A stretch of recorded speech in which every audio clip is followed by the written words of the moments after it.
नमस्कार दोस्तों, मैं डॉक्टर मनोज उप्रेती। आज हम जानेंगे कि जो कमर से संबंधित विकार हैं उनको हम कैसे ठीक कर सकते हैं। पंचकर्म में जो सहायक चिकित्साएं हैं कैसे, तो आज हम करने जा रहे हैं कटी बस्ती। आज हम करेंगे कटी बस्ती। तो कटी बस्ती के लिए हमने सबसे पहले ये उड़द की दाल का और गेहूं का आटा गूंद लिया है। तो ये दोनों तो हम यंत्र के साथ कैसे करेंगे उसको देख लेते हैं। सावधानियां देखते हैं। अगर हम कटी बस्ती करने जा रहे हैं तो वो 3 चरणों में होगा। कोई भी थेरेपी होगी, या कटी बस्ती हो या कोई भी थेरेपी, पंचकर्मा की जो सहायक थेरेपी है वो 3 चरणों में पूरी होगी। कौन सा है? पूर्व कर्म, प्रधान कर्म और पश्चात कर्म। तो पूर्व कर्म क्या होगा कि हमने जो जितनी भी व्यवस्थाएं हैं, पूर्व कर्म में हम क्या करेंगे कि जितनी भी व्यवस्थाएं हैं, जैसे जो इस थेरेपी में प्रयोग में लाने वाली है, जैसे आटा है, तेल है, ये सारी चीजें आप जो हम एकत्र कर रहे हैं, तो वो कहलाएगी पूर्व कर्म। पूर्व कर्म में मीन्स, और ये पूर्व कर्म यहाँ तक रहेगा कि आपने उस जो कटी जो व्याधिग्रस्त एरिया है वहां तक उसको लगाने तक का जो कार्य है वो पूर्व कर्म में रहेगा। प्रधान कर्म रहेगा, उसमें तेल को आच्छादित करना, उसको फैलाना, गर्म कर ट्रांसफर करना। तेल ठंडा हो जाए तो उसको आपने वहां से बदलना है, उष्ण तेल के साथ उसको बदलते रहें। और लास्ट में पश्चात कर्म में कैसे उसको साफ करना है, क्या क्या करना है, पोटली है और आपका जो चूर्ण मर्दन है वो भी करेंगे। जैसे उद्वर्तन हो गया, तो जैसे उस एरिया को हमें साफ करना है। तो आइए हम देखते हैं उसको कैसे करें। देखो, ये कटिंग एरिया होगा। पहले आपने ये भी देखना है कि जो कटिंग एरिया है वो कौन सा है। तो ये वाला सर्वाइकल वाला हो गया, ये थोरेसिक हो गया, ये लंबर हो गया और ये पैल्विक हो गया, ये सैक्रल हो गया।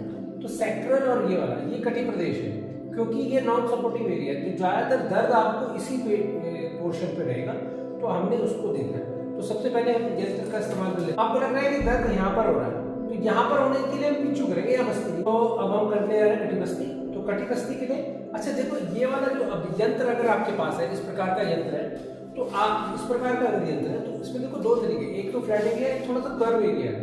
तो ये बम्प वाला एरिया है, ठीक है ना। आपको इस तरह से रखना है, ना कि इस तरह से रखना है। अगर इस तरह से रखेंगे तो ये गैप बना रहेगा, ठीक है।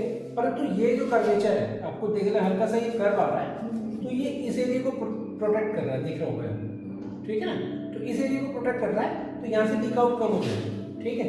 और इसको धीरे से अब इसको स्क्वीज करो और इसको छोड़ो, ठीक है।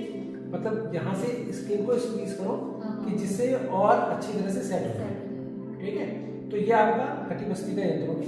तो अब हम इसमें आटे की एक लोई सी बना देते हैं, तो जिससे ये चारों तरफ से इसको कवर कर देते हैं, ठीक है।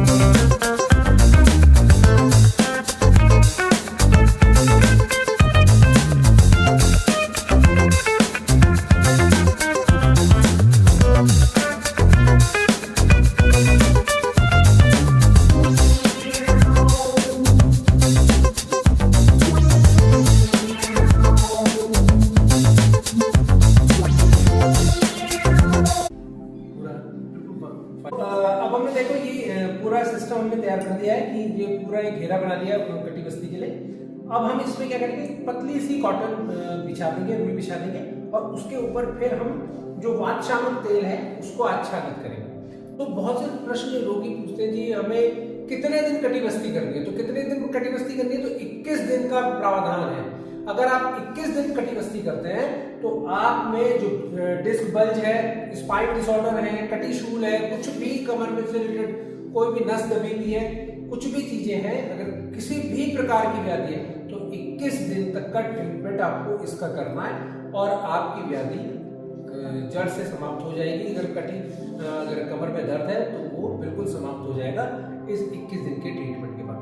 आप यहाँ आकर भी संस्था में भी आकर अपना ट्रीटमेंट यहाँ करा सकते हैं। तो हमने क्या करना है कि अब इसके बाद हम क्या करेंगे, इसके ऊपर रुई बिछाएंगे और बादशाह तेल, जैसे धन्वंतरम तेल है, त्रिगुंडी का तेल है, ये सब तेल हम यहाँ पर आच्छादित करते हैं। हम जो प्रयोग करने जा रहे हैं वो है निर्गुंडी का तेल, हमारे संस्था द्वारा ही निर्मित है, तो आप इसको यहाँ से भी ले सकते हैं। रुई इसकी आच्छादित कर रहे हैं, ये अच्छी तरह से कवर पर रुई फैला रहे हैं कि जिससे यह जो तेल है वो अपनी गर्माहट है वो काफ़ी देर तक रुई में बनी रहती है, इसलिए रुई बिछाते हैं।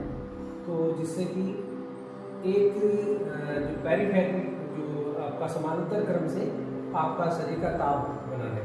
अच्छा, दूसरा कारण क्या है कि हम रुई को इसलिए भी बिछाते हैं कि अचानक से अगर तेल गर्म हो तो अगर वो पड़ जाए तो एकदम से पेशेंट को कष्ट ना हो या जले ना, तो आप उस प्रकार से भी इसको कर सकते हैं। ठीक है ना, तो हम देखते हैं उसको कैसे। अच्छा, जब आप तेल डालो तो एक धार के रूप में आना चाहिए, ऐसे नहीं कि आप इतनी सारी धारा बना रहे हो, ये गलत तरीका है। ठीक है, आपने क्या करना है कि एक अच्छी तरह से पात्र को लेना है और इस प्रकार से धारा को अंगूठा निकाले नीचे, अब धीरे से ये, तो एक धारा आपको दिखाई दे रही होगी, ठीक है, तो एक धारा दिखाई दे रही है, तो आपने यही इस तरह से, इसको बोलते हैं प्रेडिक्शन धारा।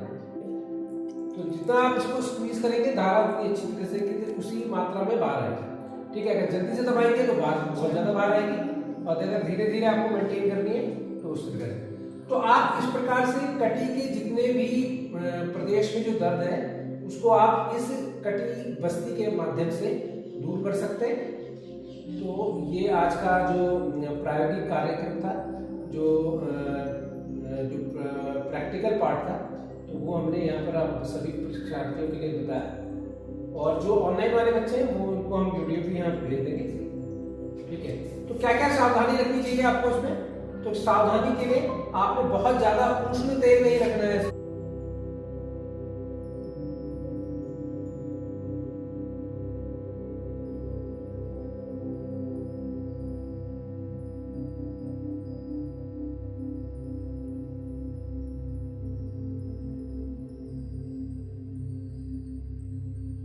तो क्या क्या इसमें सावधानी होनी चाहिए? बहुत ज्यादा इसमें लेटने में असमर्थ है तो उनको नहीं करना है, और जिनके ऑपरेटिव जो पेशेंट हो गए, स्पाइन का अभी ऑपरेशन हुआ है, उसको नहीं करना है।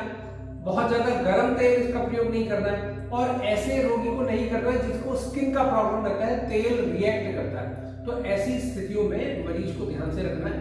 और जैसे अभी हमने रोगी को लेटाया, अगर पेशेंट कहता है कि जो बुजुर्ग लोग हैं, जो हृदय रोगी है, ऐसे में आपने कटी बस्ती का अभाव करना है। और उस समय कौन सी अगर कटी प्रदेश में दर्द है तो उस समय हम क्या कर सकते हैं, कटी बस्ती के अभाव में पिच्चू कर सकते हैं, कि जिससे वो पेशेंट कंफर्टेबली लेट जाए। ठीक है, तो इन चीजों का भी ध्यान रखना आवश्यक है।